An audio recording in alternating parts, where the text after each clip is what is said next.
Welcome back to my channel. Today we'll be talking about a Tier 8 German heavy tank, a premium one. It's the VK168.01P. I didn't think it was true. I was surprised when I found out I'd fallen for you. The reason why I'm making this video is because the 168.01 can be found in this most recent event called the Cryptos Code. Go check it out if you haven't already. It's probably too late though, ha! Anyway, these are a couple of replays that I'm showing to you now in this video to present to you what to do and not to do. The first replay is something what you should do in a 168, and the second replay is what you should definitely not do. It was a pretty stupid decision that I made in the last one.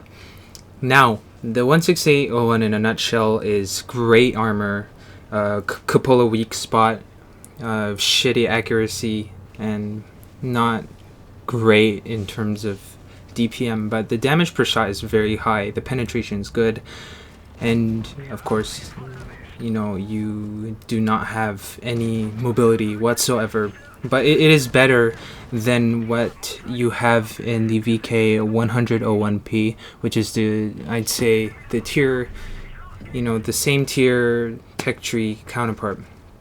So as you can see here, I take a full magazine from the 5100, but then he pays for it by taking an immense amount of damage. He shouldn't have pushed this far, and he ends up dying very early because of that. We destroy 2 heavy tanks very early game. This is very good.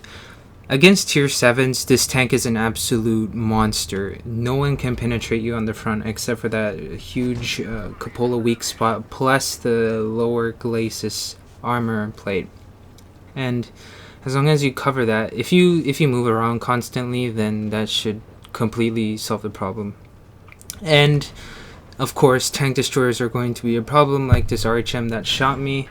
It took away 700 hit points from me. It was not good. And tank destroyers such as the Scorpion G and the ISU-152 have very effective guns and can penetrate you from virtually any angle, and you really need to be careful of that, because that will be shown in the latter half of this video, because the Scorpion G completely shreds me because I wasn't paying attention and I was being completely reckless. So there's something you really need to be looking out for.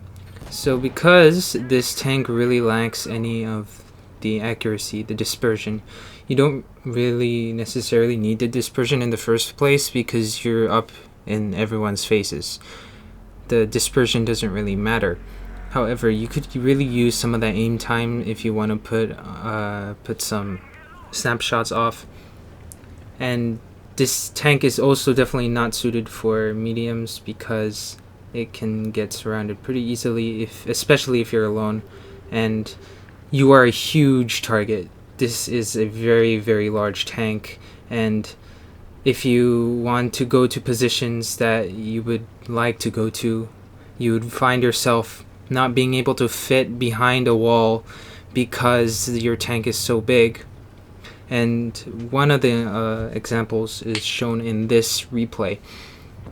Now, the last thing I really want to talk about with the VK168 is how fun it is. It is an extremely fun tank to play. It reminds me of that of a mouse, though it does not.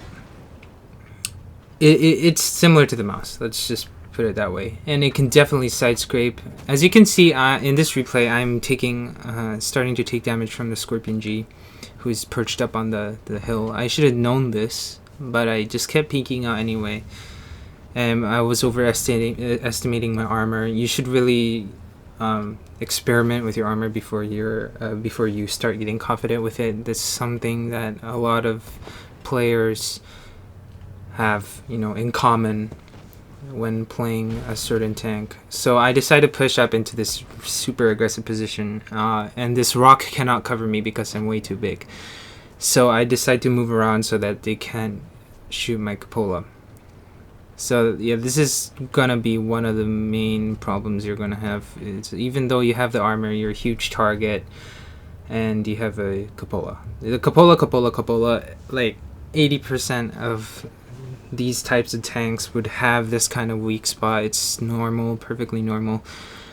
And if you have played the Maotian and any type of super German heavy that's shaped like an Amazon box, then you can definitely get a hang of this. And with a 12.8, if you shoot someone, they're gonna hurt. It's a good 400, 500 damage, high 400s, sometimes low 400s if you're unlucky. But in the end, it's a very good tank. If you get your hands on it, you should definitely play it. And it earns credits quite well, so it kind of accomplishes its premium status per se. Well, I hope you paid attention to these two clips of hopefully you deducted what you should do and should not do. And thank you for watching this video. I'll come up with the next one soon, and thank you for watching.